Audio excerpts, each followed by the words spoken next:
abençoar a igreja para falar o Senhor mais uma vez. Responsabilidade grande, substituir o pastor. Uma vantagem muito maior, mas o tipo de saúde, pedi para mim, ainda está cansado, né? Fadiga do dia, trabalha muito, e uma hora chega, somos carne, somos humanos, uma hora chega o cansaço. Nós somos mais novos, eu já estou começando a sentir o cansaço. Imagina daqui a 10 anos. E para isso, nós vivemos. Mas para a morte não existe desculpa. Morte existe uma fila que ninguém pode decidir qual posição está. Uma hora pode chegar para mim, ou para o mais novo, para o mais velho. Quando termina, é Deus. Para a morte não existe ordem de chegada, nem do mais velho, nem do mais novo. É uma fila que Deus determinou e está determinado para ele. Uma hora pode chegar e dizer: pode vir, porque hoje é o seu dia. Então é uma fila que todo mundo respeita. Ninguém vai tomar a frente do outro. Ou você quer, né? Furar a fila na morte, você quer ser o primeiro. Então não fura a fila de banco, fila de todo mundo, você fura a fila, mas a fila da morte quer morrer. Todo mundo respeita, você quer fugir dela, né? Mas quando chega o dia, o Senhor, ele chega e diz: vem, bendito, filho do meu Pai, né? O Senhor chama para ele. Então nós somos limitados, né, nessa vida. Nós temos um fim. Ninguém é imortal. E trazendo esse momento de ceia, eu quero trazer a mensagem da palavra Isaías 53. Profeta Isaías, capítulo 53.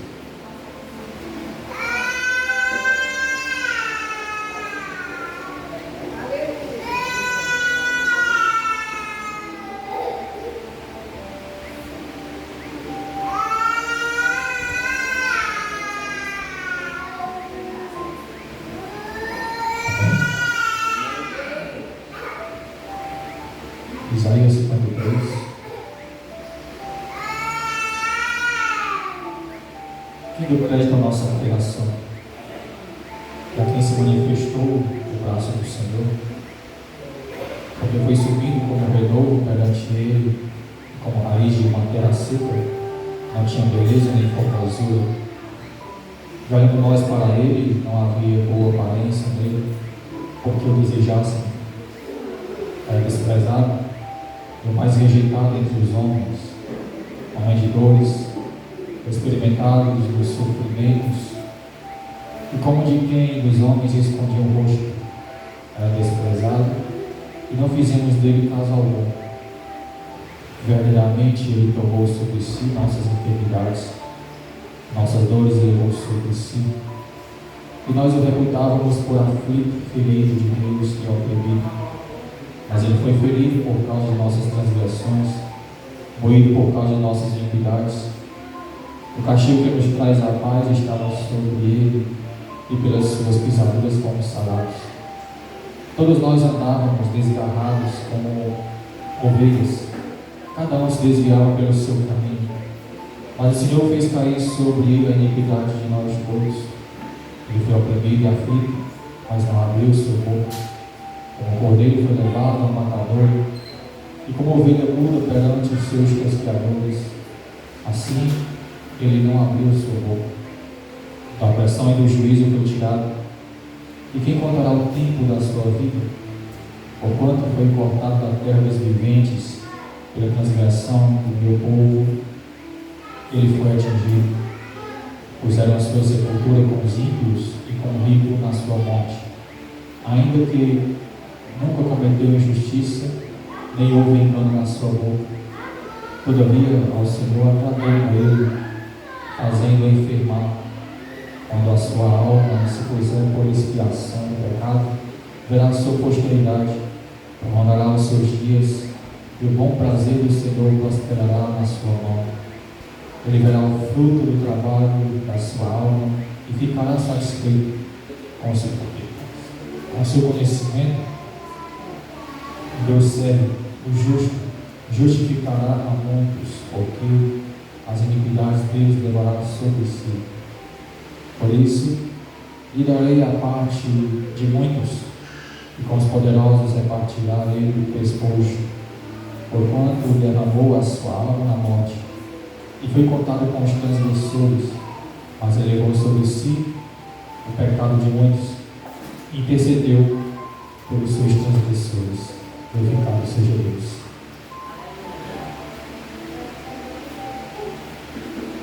A cruz de Cristo foi a maior expressão de amor pela humanidade. A cruz de Cristo é a mais eloquente expressão de amor de Deus por nós, por você.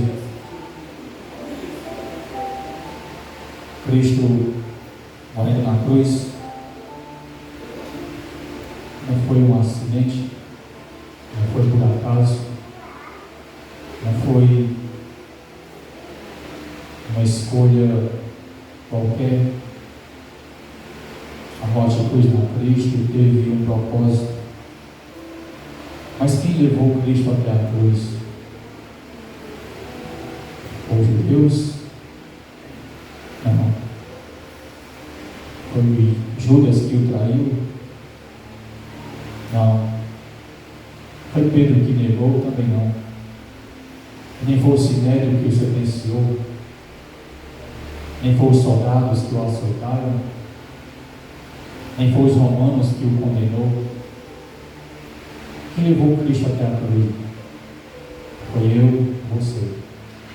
Os nossos pecados, quem levou Cristo até a cruz.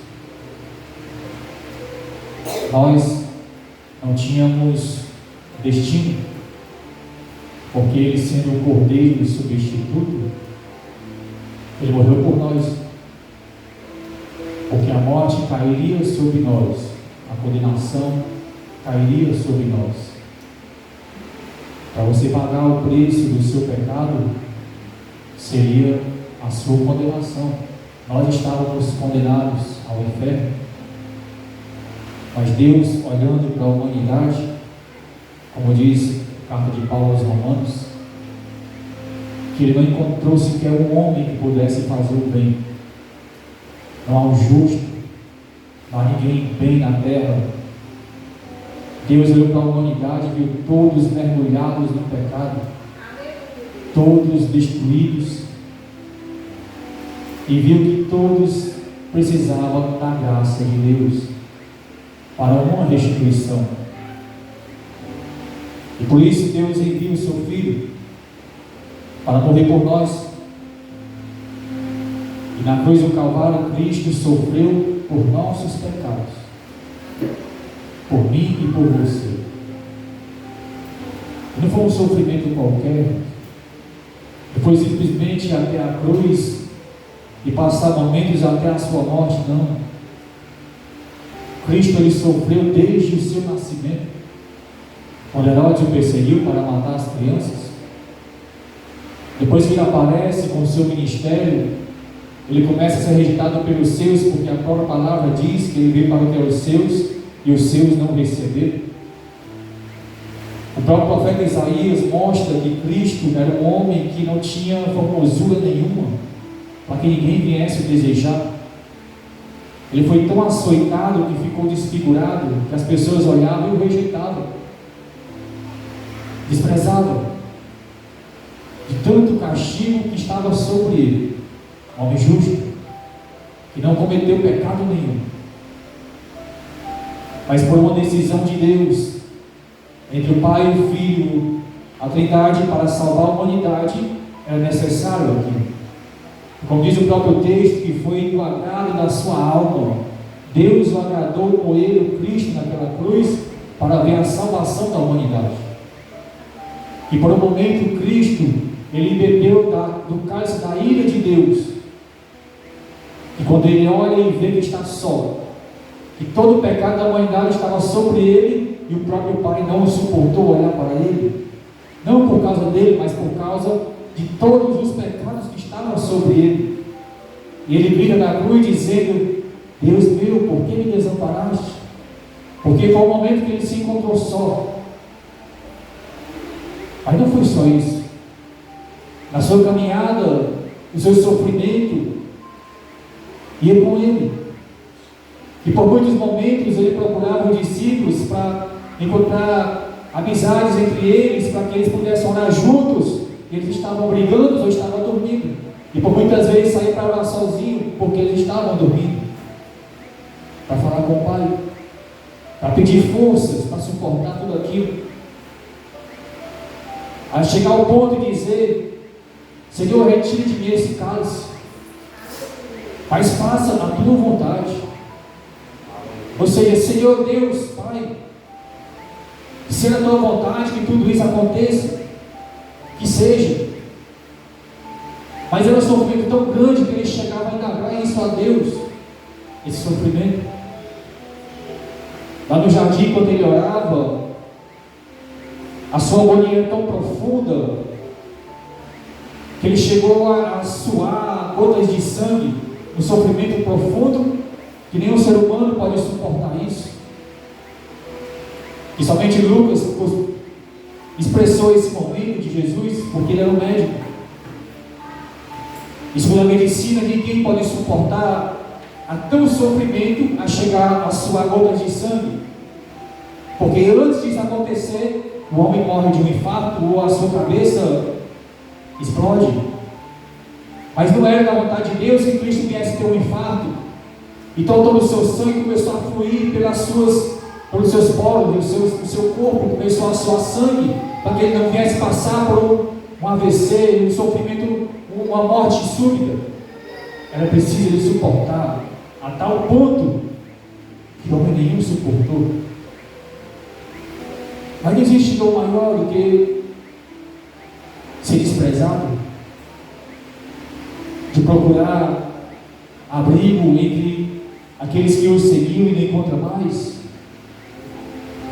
Que no final de tudo, os apóstolos fugiram, ele se encontrou só. O seu sofrimento foi tão tremendo, tão grande, que os seus próprios amigos e apóstolos ficaram com medo de morrer. E agora Cristo, depois de ser julgado, e agora ele vai seguir uma grande marcha até o Calvário. A maior marcha da história da humanidade não foi por carros de guerras, de cavalos, não. A maior marcha da história da humanidade foi feita por um homem carregando uma cruz nas suas costas, nas ruas de Jerusalém. E por onde ele andava, deixava o seu rastro de sangue. E por muitos momentos ele caía, por não suportar tanto peso, sofrimento e dores. E chegou ao ponto de ele chamar um homem chamado Simão para o ajudar. Simão era de Cirene, uma cidade da Etiópia, e ele vinha para uma festa em Jerusalém. Ele ia subindo para Jerusalém, enquanto Cristo ia descendo com um madeiro nas costas. E a festa que estava acontecendo em Jerusalém era a festa da purificação, onde o sumo sacerdote aspergia o sangue do animal nas pessoas que estavam ali próximas. E cada um ia para aquela festa com as vestes brancas, purificadas, limpas, para receber aquelas gotas de sangue. E quando voltar para casa, mostrar para toda a família que foi justificado do pecado, com a gota daquele sangue daquele animal. Mas Simão perdeu a festa, porque ele foi interrompido quando os soldados romanos o pegaram para ajudar Cristo a levar a sua cruz. Mas ele não entendia que ali estava o verdadeiro Cordeiro de Deus, o verdadeiro sangue que purificava dos pecados. Ali Cristo, ele abraça com Simão, como ajudando ele, ele se levanta para levar a cruz de volta nos seus ombros. E depois de ajudar Cristo, agora ele perdeu a hora da festa e foi embora. E não com o sangue do animal, mas com o sangue do homem, verdadeiro sacrifício que foi o Cordeiro de Deus. Ele chega em casa justificado, porque ali estava o sangue de Jesus Cristo sobre ele. Jesus levanta ao subir aquele monte, e quando chega, ele é levantado e suspenso entre o céu e a terra. E ali suspenso entre o céu e a terra, no meio de dois ladrões, há um significado muito grande para quem fica no meio da cruz, a cruz do centro. Geralmente o sacrifício era feito pelos três mesmos. Todo o sacrifício romano que eles faziam era colocado 3 madeiros. Mas a cruz do meio tinha um significado, que era o pior criminoso. Era o maior criminoso que fosse condenado, ficava no centro. E Jesus foi colocado no meio entre os dois, para mostrar para a humanidade que aquele do meio era o pior entre os dois.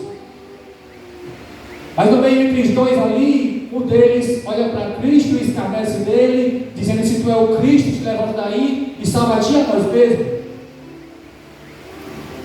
Mas o outro vê na inocência daquele homem e repreende o outro ladrão, dizendo: nós estamos aqui porque merecemos, nós roubamos, nós matamos, praticamos erros, nós pecamos, e esse homem nada fez por merecer, por estar aqui.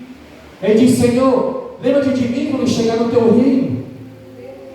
Ele se arrependeu dos seus pecados naquele exato momento, porque eu vi que ali aquele homem era justo, ele não cometeu nenhum pecado para estar ali, mas ele estava por merecer. Cristo olha para ele e diz: ainda hoje estarás comigo no paraíso, porque houve um arrependimento na hora da morte. Ou seja, Cristo, como centro da cruz, ali estava representando a salvação da humanidade, e não o pior criminoso, como dizia. Agora estava ali dividindo a história da humanidade entre o antes e o depois de Cristo. Toda a história é contada antes e depois de Cristo, porque Ele fez essa divisão, Ele mudou a história. Os homens contam a história a partir do momento que ela acontece. Depois que acontece, Deus ele conta a história muito antes de acontecer, porque é da sua natureza, o sabedor de todas as coisas. Cristo, Ele morreu para nos salvar, Ele padeceu na cruz do Calvário, Ele sofreu para a humanidade. Muitos que passavam-se por Ele e o escarneciam. Ele teve sofrimento moral, espiritual e físico. Moral foi desprezado, ninguém dava valor. Espiritual, porque os próprios seus irmãos o condenavam, chamando de blasfemos, até de demoniados, de beberrão. Teve sofrimento físico e mental. Seu sofrimento físico foi tão profundo, tão agonizante, que homem nenhum pode suportar o sofrimento de Cristo. Padeceu. Quando colocaram a cruz, quando colocaram a coroa de espinho na sua cabeça, deram uma pancada com um caniço para que ele viesse perfurar o seu crânio, porque o crânio é muito duro, e para que viesse vir uma perfuração mais profunda, eles bateram com um caniço na sua cabeça, para que aquele espinho viesse perfurar o seu crânio. Imagina a agonia que ele passou naquela dor. Teve sede, não deram água para ele beber, deram vinagre. Foi um sofrimento profundo físico que ele sofreu, e sofrimento espiritual, porque muitas vezes quando ele procurava Deus para orar sozinho, era pedindo socorro. Chegou certo momento que os soldados foram até o jardim para o prender. Quando encontraram ele orando, os soldados chegaram e perguntaram: quem é Jesus de Nazaré? E ele se manifesta: eis-me aqui. Naquele exato momento, os soldados caem por terra, porque não suportaram aquela voz. voltaram de mãos vazias e dizendo: por que não trouxeram aquele homem? E ele dizia: porque homem nenhum fala coisas tão profundas como Jesus Cristo falava. Não conseguiram prender. Mas Judas planejou tudo, porque sabia que era uma hora que ele sempre estava lá no jardim orando.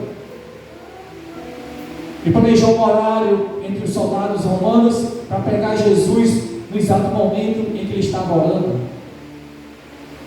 Quando os soldados chegam lá, e para apresentar Jesus a eles, ele dá um beijo em Jesus.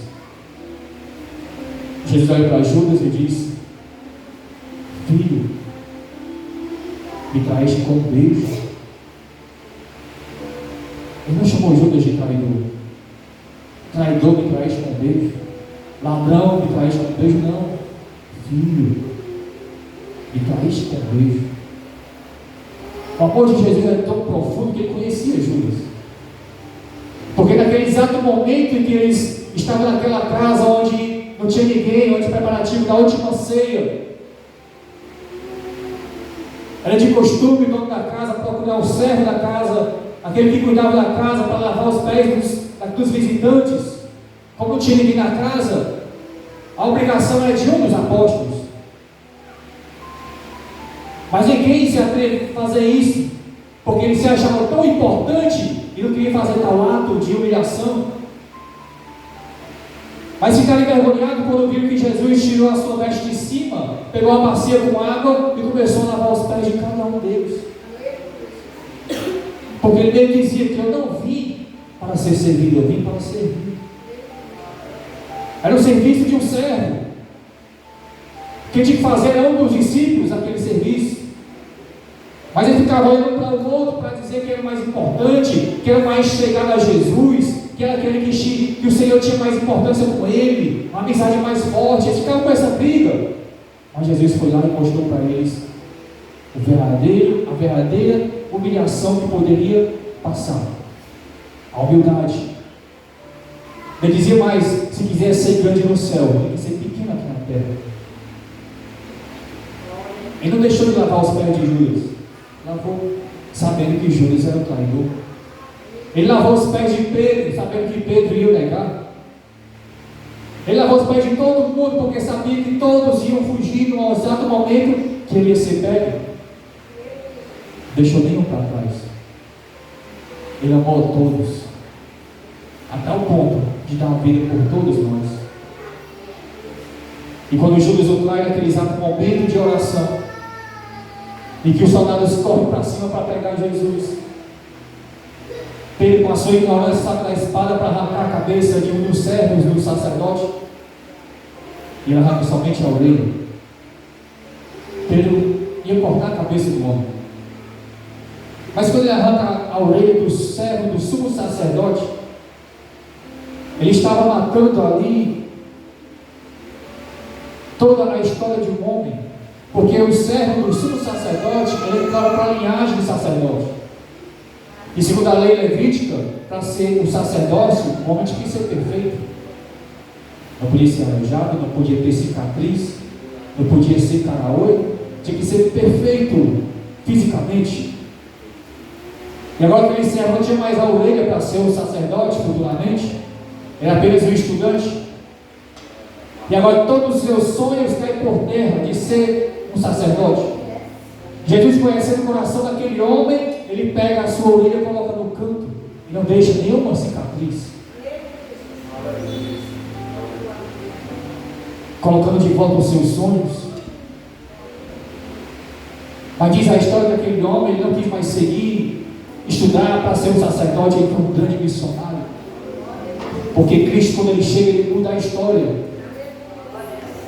Quando ele chega na terra dos Gadarenos e encontra aquele homem possesso de demônio, que ninguém suportava aquele homem, ninguém conseguia chegar até ele, porque ele quebrava as correntes e o apedrejava todo mundo que chegava perto. Quando Jesus coloca o pé naquela terra, aquele demoniado vai até Cristo e diz, ele se ajoelha e adora Cristo. Chegaste tão cedo para nos atormentar?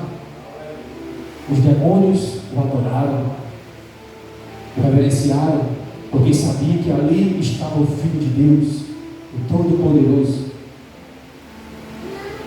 O Senhor expulsa o demônio daquele homem. Naquele exato momento, aquele homem, as pessoas passaram agora e ver aquele homem vestido do seu estado perfeito e natural, e agora sentado e conversando com Jesus. Eles ficaram agora com medo, não mais daquele homem, mas com medo de Jesus. Ficaram com tanto medo que expulsaram Jesus de suas terras.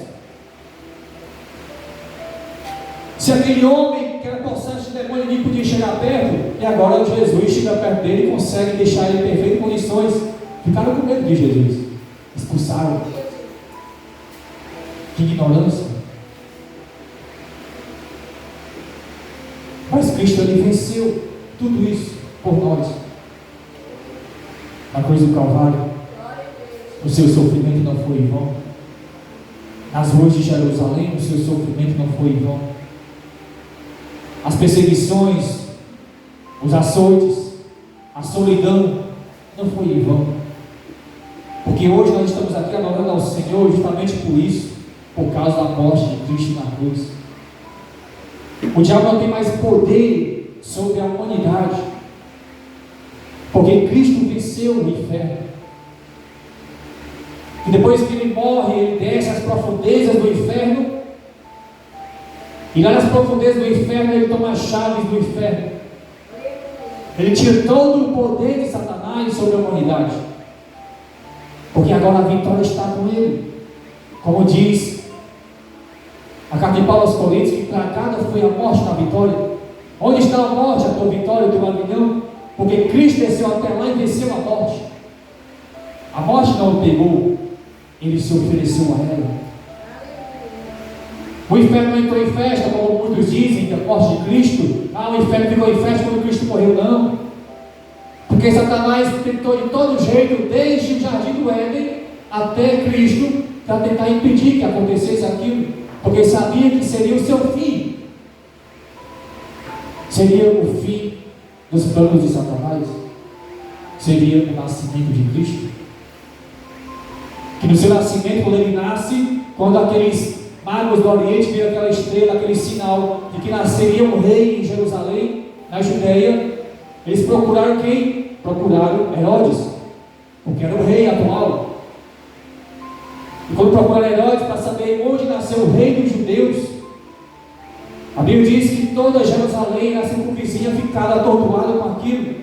Herodes ficou perturbado, chamou todo mundo, chamou os estudantes, os adivinhos, os sacerdotes, todo mundo para ver se realmente nasceu Cristo naqueles tempos. Pegaram as escrituras e viram que realmente nasceu Cristo naquele exato momento. Então ele planejou matar Cristo naquele momento e disse: quando vocês forem até lá, depois passe por aqui e me avise, que eu quero ver também um adorar. Mas quando ele chega lá, adora Cristo, e por divina revelação, eles são instruídos por Deus para não voltar para Herodes, para que Cristo viesse a não morrer naquele exato momento. Mas a perseguição, Cristo nunca parou. Não parou naquele exato momento, ele teve que fugir para o Egito, para não ser morto. Depois que os seus perseguidores morrem, ele volta do Egito para Jerusalém.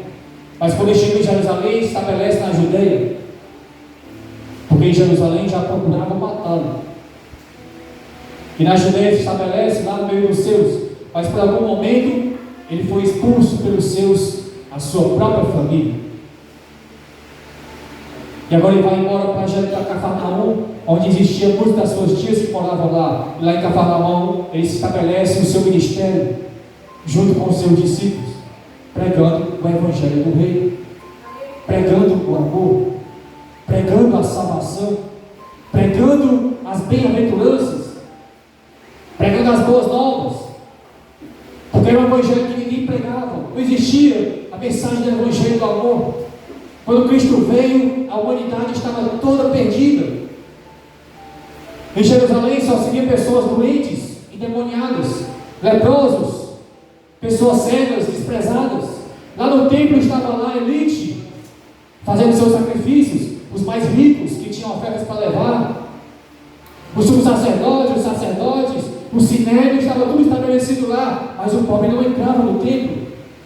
Não podia, era proibido. Quando Cristo veio, ele mudou essa história. Porque ele não foi procurar os seus lá no templo, não. Ele foi andando pelo mar da Galileia, chamando de um por um. Vinde porque eu falei de vocês, pescadores de homens. Ele não escolheu os sacerdotes para te seguir, não escolheu o fariseu, o escriba, não. Ele escolheu pessoas comuns, pescadores, pessoas que não tinham tão entendimento da tradição, mas pessoas normais. E junto com eles, ele começa a expandir o seu ministério e começou a curar todos aqueles que iam até ele. O fariseu não tinha poder de curar,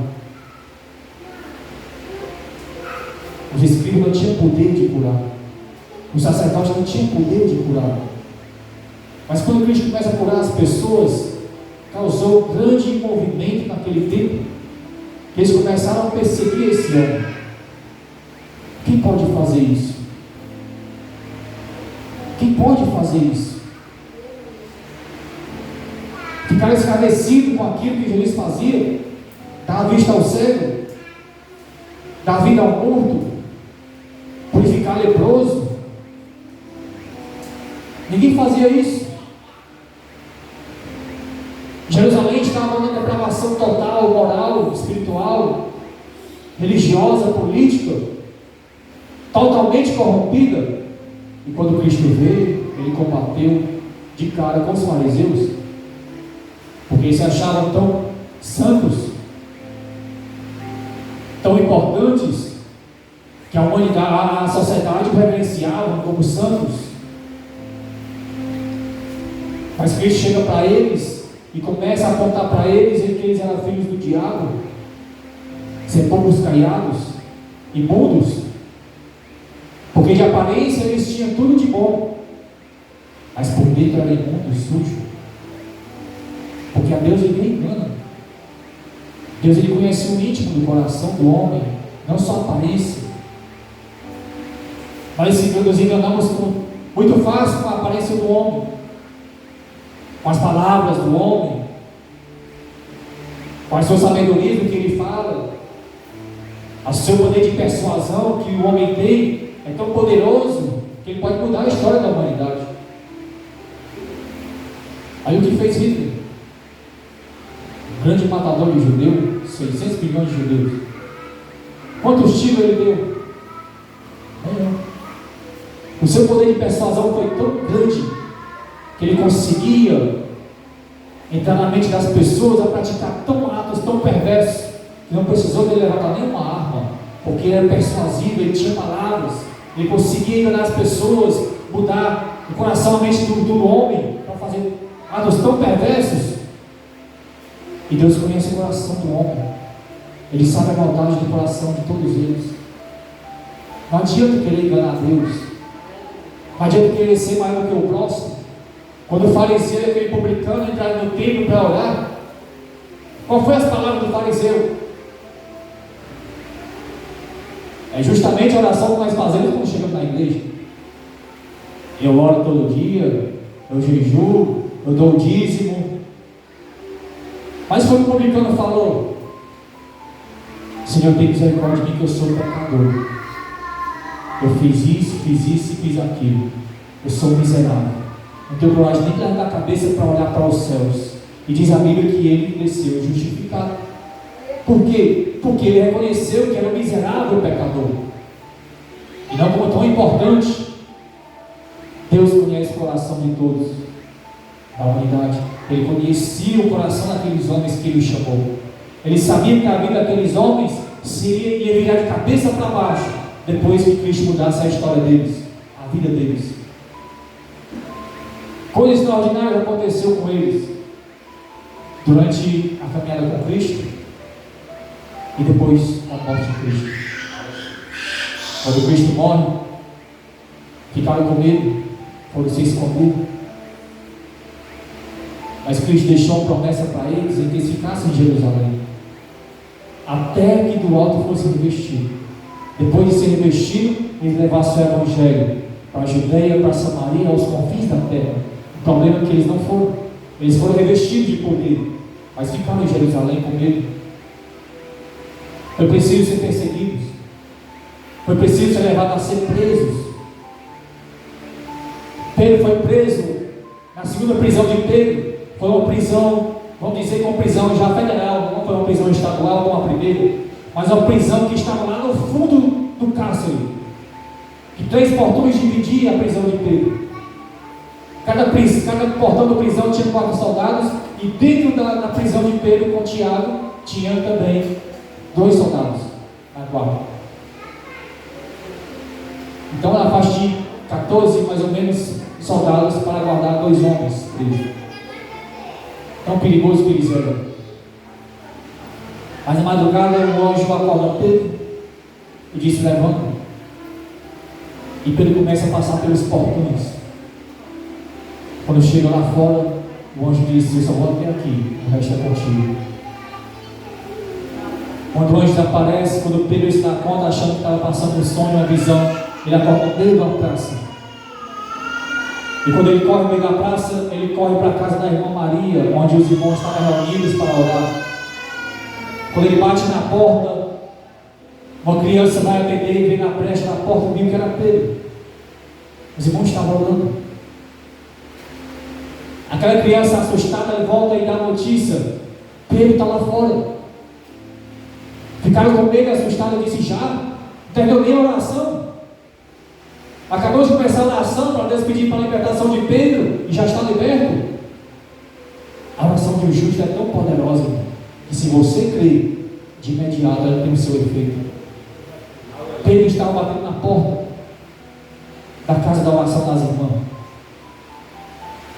Ao abrir as portas, Pedro entrou alegre e foi contar tudo o que tinha passado por ele. E dizia que estava muito alegre por ter sofrido, por ter sido açoitado por falar de Cristo.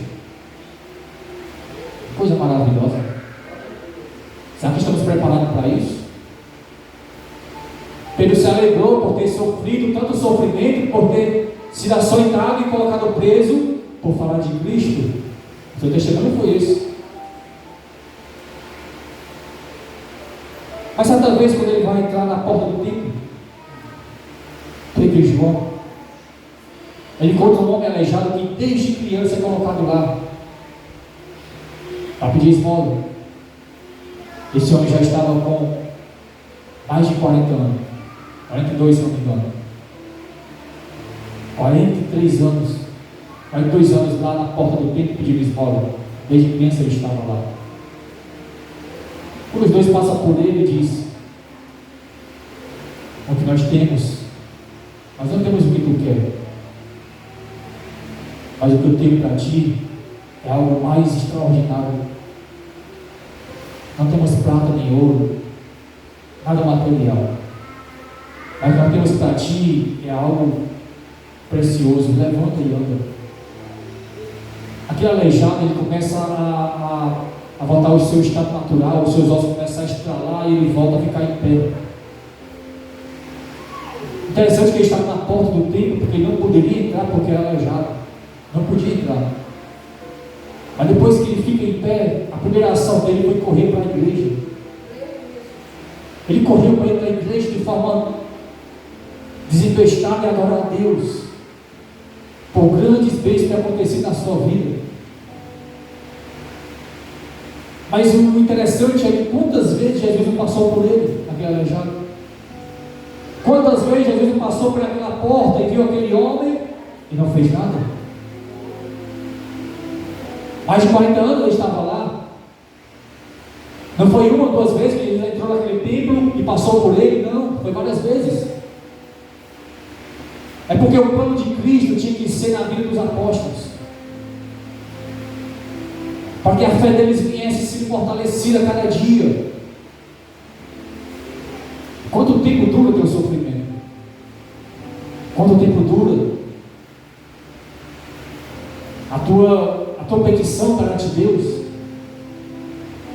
Que você pediu a Deus, já passou tanto tempo. Aí você fica perguntando, Senhor, até quando? Esse sofrimento? Quando é que eu vou receber minha promessa? O tempo é de Deus. Ninguém pode mudar esse tempo. E o tempo de Deus ele não falha. Não é como diz o ditado que Deus está e não falha, não. Deus ele chega na hora certa, no momento certo. Na hora que você menos espera, o Senhor chega com a providência. Da forma certa, precisa. Aí chega aquele momento que você olha e dizia: não era essa hora que eu esperava.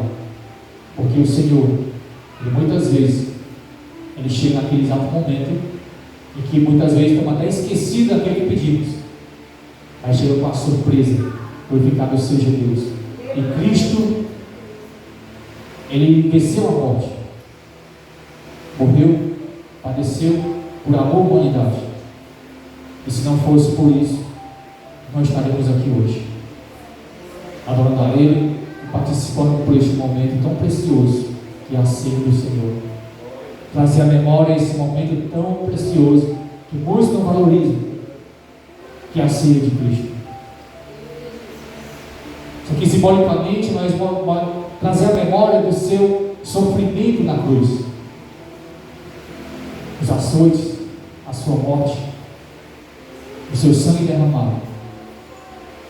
É por isso que estamos alegres, compartilhando com os irmãos esse momento tão precioso. Quem sabe que não é a última ceia que nós tomamos. Quem sabe para alguém não é a última ceia, porque não sabe o dia e a hora em que virá Jesus, ou não sabe o dia e a hora da nossa morte. Como dizemos desde o começo, para a morte não existe hora de chegada, não começa com o mais velho nem com o mais novo, e a hora que Ele chamar, glorificado seja o nome do Senhor. Então não é hora de se preparar, é hora de estar preparado para subir com Cristo nas alturas. Amém?